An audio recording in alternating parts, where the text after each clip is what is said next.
سورت مرسلات مکی ہے اور موجودہ ترتیب میں 77 ہے، نزول میں 33 ہے، 2 رکوع اور 50 آیت ہے۔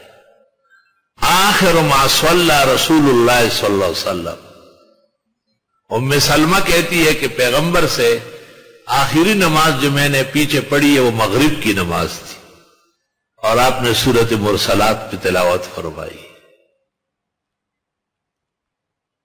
اور جب یہ سورت نازل ہوئی اور آپ صحابہ کو پڑھا رہے تھے، اس دوران ایک سانپ نکل آیا، صحابہ اس کے پیچھے دوڑے لیکن وہ بھاگ گیا۔ آپ نے کہا وقیا شرکم کما وقیتم شرہ، وہ تمہارے شر سے بچا جیسے تم اس کے شر سے بچے۔ بسم اللہ الرحمن الرحیم۔ والمرسلات عرفا، قسم ہے ان ہواؤں کی جو خوشخبری لے کے آتی ہے۔ فالعاصفات عصفا، پس تیز چلتی ہے تیز چل کر۔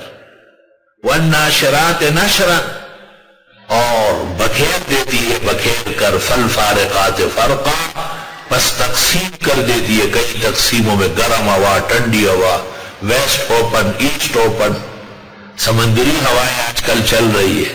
فالملقیات ذکرا، پس یہ پیدا کرتی ہے یاد دہانی، عذرا، مجبوری میں، او عذرا، یا ڈرانے میں۔ ایسی ایسی ہوائیں طوفان کے اللہ یاد آ جاتا ہے۔ طوفان آ جاتا تھا تو وقت صاحبہ پڑھتی تھی کہ جل تو جلا تو قدرت کمان تو ہر بڑا ٹال، فوراً طوفان تبدیل ہو جاتا، کہیں اور چلا جاتا۔ تو جہاد میں اعلان ہوا کہ ہم پھنس گئے بھنور میں اور بہت خطرناک طوفان ہے اور سب لوگ دعا کریں۔ میں نے خود بھی پڑھا اور منصور سے بھی کہا تم بھی پڑھو۔ خدا کی قسم تھوڑی دیر میں اعلان ہوا کہ ہوا کہیں اور چلی گئی اور ہمارے جہاز کا راستہ کھل گیا۔ جب تو جلا تو قدرت کمان تو ہر بلا ٹال۔ طوفان اور ہوا کا بات آتی ہے تو پتہ چل جاتا ہے کہ نہیں عمارت رہ سکتی ہے نہ کوئی اور چیز۔ خیر کی ہوائیں بھی ہے اور شر کی ہوائیں بھی ہے، اس لیے فرمایا کہ یہ دلوں میں یاد دہانی کراتی ہے، عذراً معذوروں کو بھی، ونصرا، اور دھمکا